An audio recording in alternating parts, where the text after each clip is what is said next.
Saat ini kita berada dalam bulan Rajab 1442 Hijriah.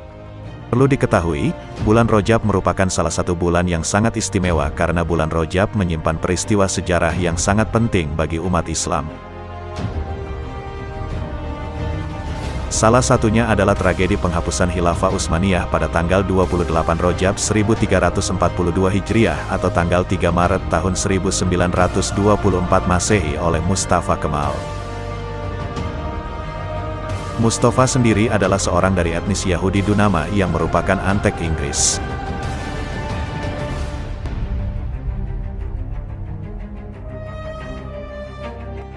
Khilafah Utsmaniyah sendiri merupakan khilafah terakhir umat Islam sejak zaman Rasulullah di Madinah.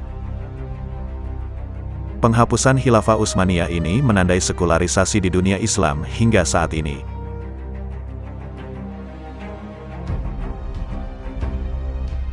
Paham sekuler adalah sebuah paham produk Barat yang pada inti konsepnya adalah memisahkan aturan agama dengan kehidupan. Dan paham ini dipaksakan di tengah-tengah dunia Islam.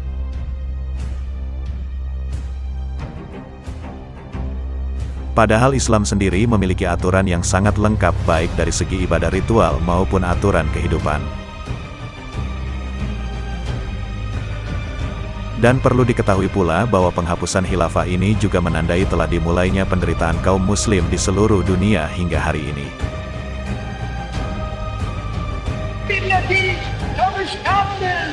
Dan sekarang pada bulan Rajab ini adalah tepat 1 abad atau 100 tahun. Khilafah adalah satu-satunya sistem pemerintahan di dalam Islam.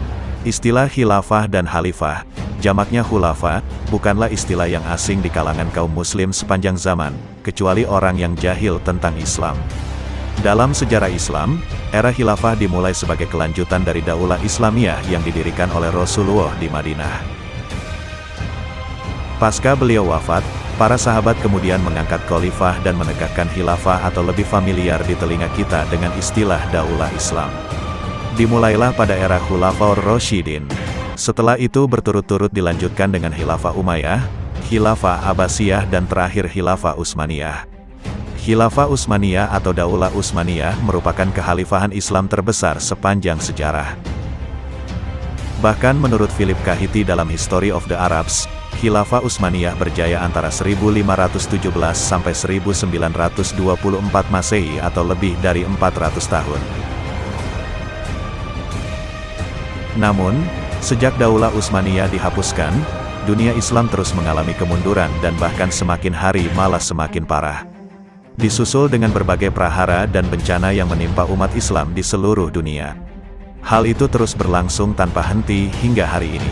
Benarlah apa yang dinyatakan oleh Imam Ahmad dalam riwayat Muhammad bin Auf bin Sufyan al-Hamsyi, yaitu akan terjadi fitnah atau kekacauan jika tidak ada seorang imam atau khalifah yang mengurusi urusan manusia.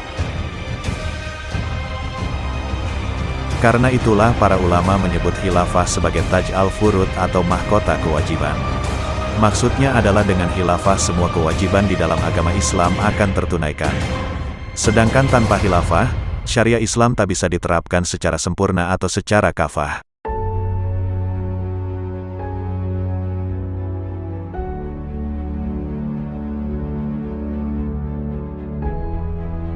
Tanpa khilafah, bahkan penyebaran risalah Islam ke seluruh dunia dengan dakwah dan jihad fisabilillah pun terhenti. Dalam poin ini perlu dipahami bahwa jihad atau dalam artian perang dalam Islam adalah pilihan terakhir setelah dakwah ditunaikan. Meski perang disyariatkan dalam Islam, tetapi hanya kafir harbi saja yang diperangi, sedangkan selain itu tidak diperbolehkan. Kafir harbi adalah pihak kaum kafir yang secara terang benderang memerangi atau membahayakan kaum muslimin.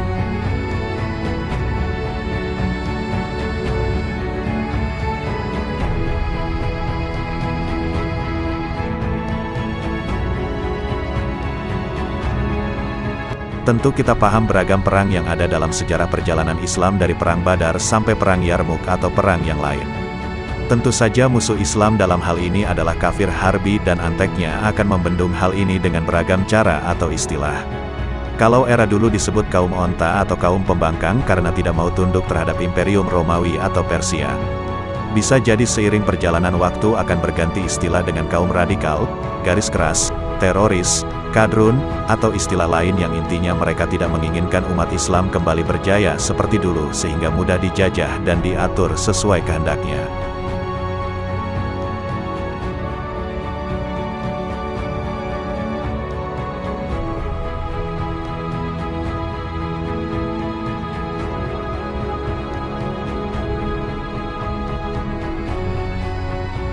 Lalu bagaimana kondisi umat Islam ketika tanpa khalifah? Dalam hal ini adalah sejak runtuhnya Daulah Turki Utsmani pada tahun 1924.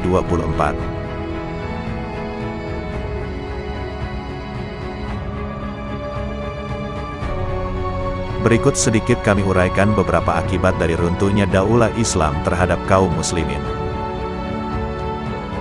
Poin pertama adalah, dunia Islam terpecah belah dan tertindas. Pasca Khilafah Utsmaniyah dihapuskan, umat Islam hidup terpecah belah atas dasar nasionalisme di lebih dari 50 negara.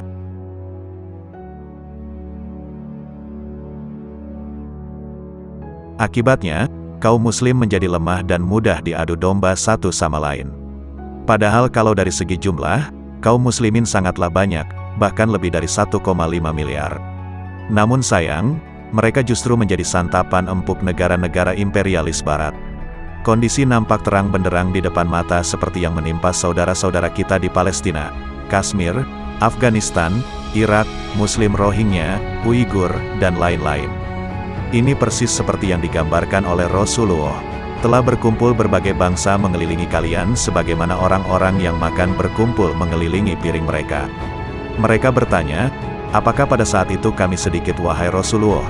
Beliau menjawab, tidak. Pada saat itu kalian banyak, tetapi, kalian seperti buih di lautan. Hadis riwayat Abu Dawud dan Ahmad. Selanjutnya poin yang kedua adalah kaum muslimin mudah dijajah dan tidak ada yang melindungi. Lebih jelasnya adalah, kekayaan alam negeri-negeri muslim dirampok baik dengan cara halus maupun secara paksa. Perlu diketahui bahwa negeri-negeri muslim adalah negeri yang kaya akan sumber daya alam. Namun sayang, kekayaan alam tersebut tidak dinikmati oleh umat Islam. Kekayaan alam tersebut diambil alih oleh negara atau oleh perusahaan-perusahaan swasta baik dari dalam maupun luar negeri. Negara-negara kafir barat pun, melalui perusahaan-perusahaannya menjarah kekayaan alam di negeri-negeri muslim atas nama investasi. Padahal kaum muslim adalah pemilik seluruh sumber daya alam tersebut. Dalam hal ini Rasulullah pernah bersabda, kaum muslim bersekutu dalam 3 perkara, padang rumput, air dan api. Hadis riwayat dari Abu Dawud dan Ahmad dan Al-Baihaqi. Jika ada daulah Islam dalam hal ini adalah khilafah, maka khilafah akan mengelola sumber daya alam tersebut.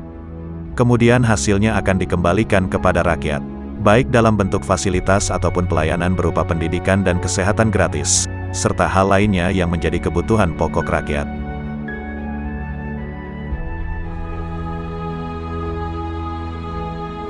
Tentu saja mereka dalam hal ini adalah para penjajah tidak akan terima jika itu terjadi. Maka jangan heran kalau upaya mengembalikan kejayaan kaum muslimin ini akan terus dihalangi dengan beragam cara. Propaganda buruk pun terus digulirkan kepada pihak atau orang atau kelompok yang berupaya melakukan perlawanan terhadap para penjajah. Karena ketika daulah Islam kembali tegak, maka para kafir penjajah tidak akan diberi ruang sedikitpun. Bahkan khalifah dalam hal ini sebagai pemimpin seluruh kaum muslimin akan menyiapkan pasukan untuk menghentikan keserakahan kafir penjajah seperti di Perang Yarmuk atau yang lainnya dalam rangka melindungi kaum muslimin dari para penjajah.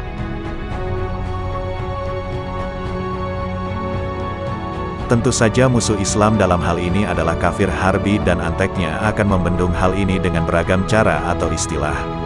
Kalau era dulu disebut kaum onta atau kaum pembangkang karena tidak mau tunduk terhadap Imperium Romawi atau Persia. Bisa jadi seiring perjalanan waktu akan berganti istilah dengan kaum radikal, garis keras, teroris, kadrun, atau istilah lain yang intinya mereka tidak menginginkan umat Islam kembali berjaya seperti dulu sehingga mudah dijajah dan diatur sesuai kehendaknya.